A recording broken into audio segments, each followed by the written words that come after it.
Hello dear students, welcome to my channel education simplified by OCDC. This is Vinod Kumar Garg.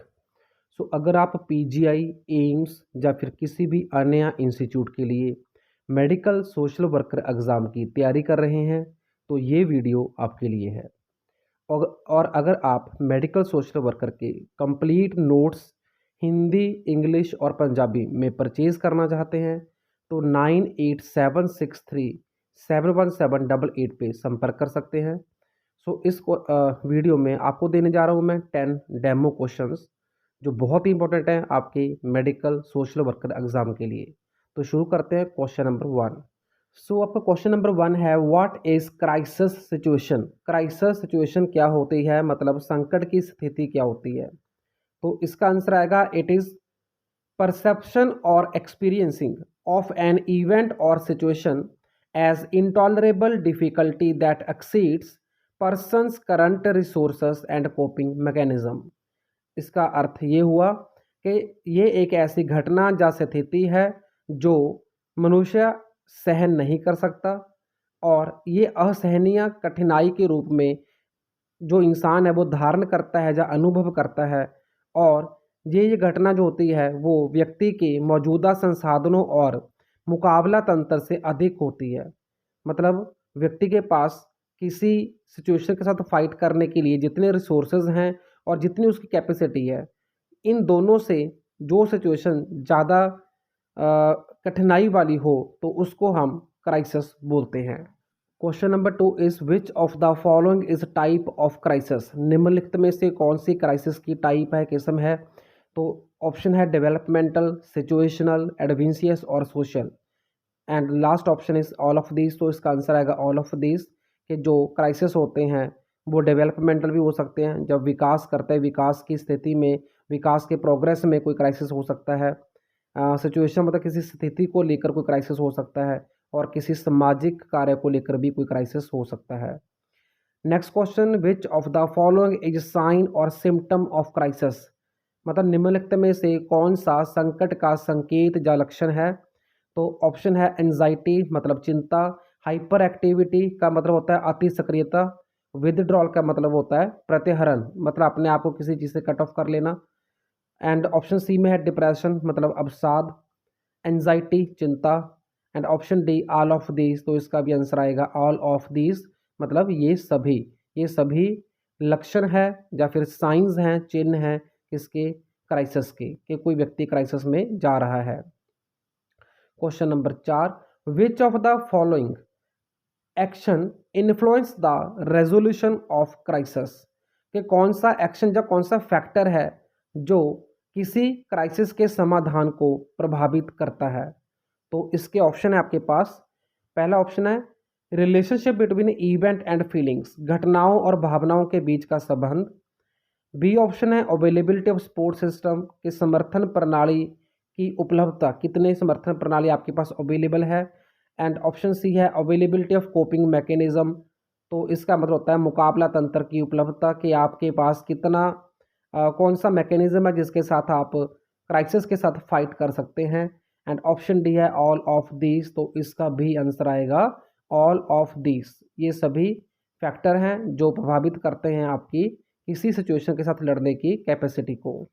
Question number 5, when a client employs maladaptive mechanism to the incident, he or she does not accept loss and keep remembering incident is called.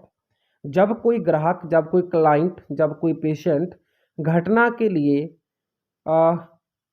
अनुकूली तंत्र का उपयोग नहीं करता, मतलब जो adaptive होना चाहिए उसका उपयोग किए बिना वो जो उसके अगेंस्ट है, जो उसके उल्ट है, ठीक है, तो उस मतलब माल अडेप्टिव मैकेनिज्म का यूज़ करता है, उपयोग करता है, तो वो हानि को स्वीकार नहीं कर पाता और वो नेगेटिव जो घटना होती है उसको बार बार याद करता है। तो उसको क्या कहते हैं। तो इसका आंसर आएगा अनसक्सेसफुल रेजोल्यूशन, कि उसने समाधान करने की कोशिश तो की लेकिन वो समाधान अनसक्सेसफुल निकला, तो इसको हिंदी में बोलेंगे असफल समाधान।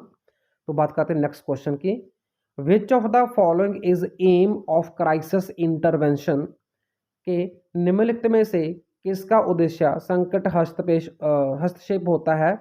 मतलब क्या हुआ इसका इसका ये हुआ कि अगर हम इंटरवेंशन करते हैं, हम कोई थेरेपी करते हैं ताकि किसी व्यक्ति को उसके क्राइसिस से बाहर निकाल सके, ठीक है, तो उसका एम क्या होता है। तो पहला ऑप्शन है to provide correct cognitive perception of situation, कि उस व्यक्ति को स्थिति की सही संज्ञानात्मक धारणा प्रदान करना। दूसरी ऑप्शन है to assist the individual in managing the intense overwhelming feelings associated with crisis, मतलब संकट से जुड़ी तीव्र भावनाओं को प्रबंधित करने में व्यक्ति की सहायता करना। ऑप्शन सी है to encourage the person to focus one implication at a time, व्यक्ति को एक समय में एक ही नितार्थ पर ध्यान केंद्रित करने के लिए प्रोत्साहित करना, ठीक है, मतलब उस व्यक्ति को ये बोलना कि आप एक टाइम पे एक ही सॉल्यूशन के ऊपर फोकस करें, ठीक है। तो जब हम एक ही टाइम पे एक ही समस्या या उसके समाधान के ऊपर फोकस करते हैं तो हम इजीली क्राइसिस से बाहर निकल सकते हैं। तो इसका भी आंसर आएगा all of these. Question number 7, what are the 7 stages of 7 stage crisis intervention model. ये एक 7 स्टेजेस वाला 7 चरणों वाला क्राइसिस इंटरवेंशन मॉडल होता है। तो उसके 7 स्टेजेस कौन सी होती हैं। तो इसका ऑप्शन पहला है plan and assess the crisis assessment, sorry ये ऑप्शन ही आंसर है, ठीक है। तो 7 चरण कौन कौन से होते हैं। तो पहला है plan and assess the crisis assessment, कि सबसे पहले जो सिचुएशन है, जो क्राइसिस है, उसको असेस करो, उसकी जांच करो। जांच करने के लिए पहले योजना बनानी पड़ती है, उसको बोलते हैं प्लान करना। सेकंड जो चरण होता है वो होता है इस्टेब्लिश रेपो, कि क्लाइंट के साथ अपनी रेपो को बिल्ड करें, ठीक है। रेपो को मतलब होता है रिलेशन अच्छा बिल्ड करना। सी ऑप्शन है आइडेंटिफाई द मेजर प्रॉब्लम, जो सबसे बड़ी प्रॉब्लम है, जो रूट कॉज है, उसको पहचान करना, उसकी आइडेंटिफिकेशन करना। फिर है deal with the feelings and emotions, after that generate and explore alternatives, client को बताना है कि कौन कौन से अल्टरनेटिव उसके पास है क्राइसिस से बाहर निकलने के। After that develop and formulate action plan, तो क्लाइंट को उसका जो एक्शन प्लान बनाकर देना है कि आपने क्या क्या करना है और क्या क्या नहीं करना है, डू और डोंट्स उसको बताने हैं। Then establish follow up plan and agreement. तो हिंदी में अगर बात करें इस क्वेश्चन की, तो सबसे पहला है संकट का मूल्यांकन करने की योजना बनानी, ठीक है, उसका आकलन करना। फिर संबंध स्थापित करना। फिर प्रमुख समस्याओं की पहचान करना। फिर भावनाओं और संवेदनाओं से निपटना। फिर विकल्प जो होते हैं वो पैदा करना और तलाशना। आफ्टर दैट एक कार्य योजना विकसित करना और तैयार करना। एंड लास्ट है अनुवर्ती योजना, मतलब जो फ्यूचर प्लान होता है, ठीक है, और उसके साथ क्लाइंट के साथ समझौता जो है वो स्थापित करना। तो ये 7 चरण होते हैं, 7 चरण वाले इंटरवेंशन मॉडल के। Next question is which are the techniques of crisis intervention. तो पहली ऑप्शन है पहला आंसर है कैथारसिस। तो पहली टेक्निक जो कैथारसिस होती है उसका मीनिंग क्या होता है, release of feelings that take emotionally charged areas, मतलब जो इमोशनली चार्ज्ड एरिया को प्रभावित करती है इंसान की, उन फीलिंग्स को रिलीज करना, मन में से निकालना, उसको बोलते हैं कैथारसिस। नेक्स्ट आता है clarification, encouraging the patient to express more clearly event, कि जो व्यक्ति है जो क्राइसिस में है वो अपनी फीलिंग्स को अच्छे से क्लियर कर पाए, तो उसको एनकरेज करना, इस प्रोसेस को बोलते हैं clarification.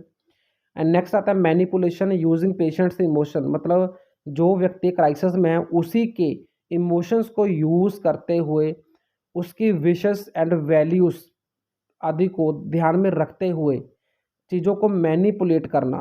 Okay, using patient's emotion wishes and values to benefit the patient in therapeutic process, ताकि जो व्यक्ति वो क्राइसिस से बाहर आ सके और वो जल्दी ठीक हो सके। नेक्स्ट है री enforcement of behaviour, giving the patient the री इन्फोर्समेंट का मतलब होता है किसी तरह का कोई प्राइज देना, ठीक है, ताकि जो व्यक्ति है वो अच्छे बिहेवियर को, अडेप्टिव बिहेवियर को ज़्यादा करे।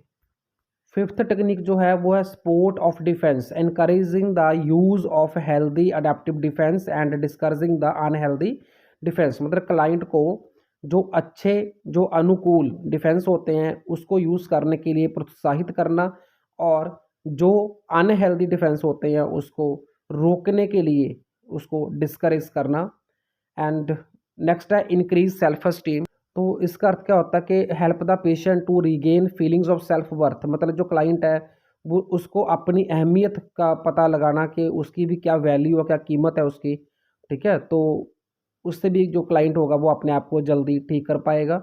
एंड नेक्स्ट है एक्सप्लोरेशन ऑफ द सोल्यूशन। तो इसमें आता है examining the alternative way of solving immediate problems, मतलब उस क्लाइंट को इमीडिएट जो प्रॉब्लम है, जो अभी अभी की जो करंट मौजूदा समस्याएं हैं उनको सॉल्व करने के लिए कुछ समाधान बताना। Next question number 9, which of the following is type of crisis intervention centre, निम्नलिखित में से कौन सी किस्म है क्राइसिस इंटरवेंशन सेंटर की। तो यहाँ पे मतलब जो व्यक्ति जो किसी क्राइसिस में होता है वो अपने ट्रीटमेंट के लिए जा सकता है, तो ऐसे सेंटर की कौन सी उदाहरण है, कौन सी एग्जांपल है। पहली ऑप्शन है VCT, voluntary counselling and testing centre होते हैं ये। बी ऑप्शन है रिहैबिलिटेशन सेंटर, जिसको बोलता है पुनर्वास केंद्र। एंड ऑप्शन सी है मेंटल इंस्टीट्यूशंस, जो मानसिक विकारों के इलाज करने वाले सेंटर होते हैं उसको बोलते हैं mental institutions. And option D all of these, तो इसका भी आंसर आएगा उपरोक्त सभी, आंसर आएगा option D. So these were some demo questions regarding your exam of medical social worker. So if you want to purchase complete notes, then you can contact 98763 71788. So thank you, thanks for watching. कोई भी सपना साकार करने के लिए सबसे जरूरी है सही कोच का होना। चुनिए OCDC एडू पॉइंट को और करे अपने medical and government job exams का सपना साकार। Download the app now.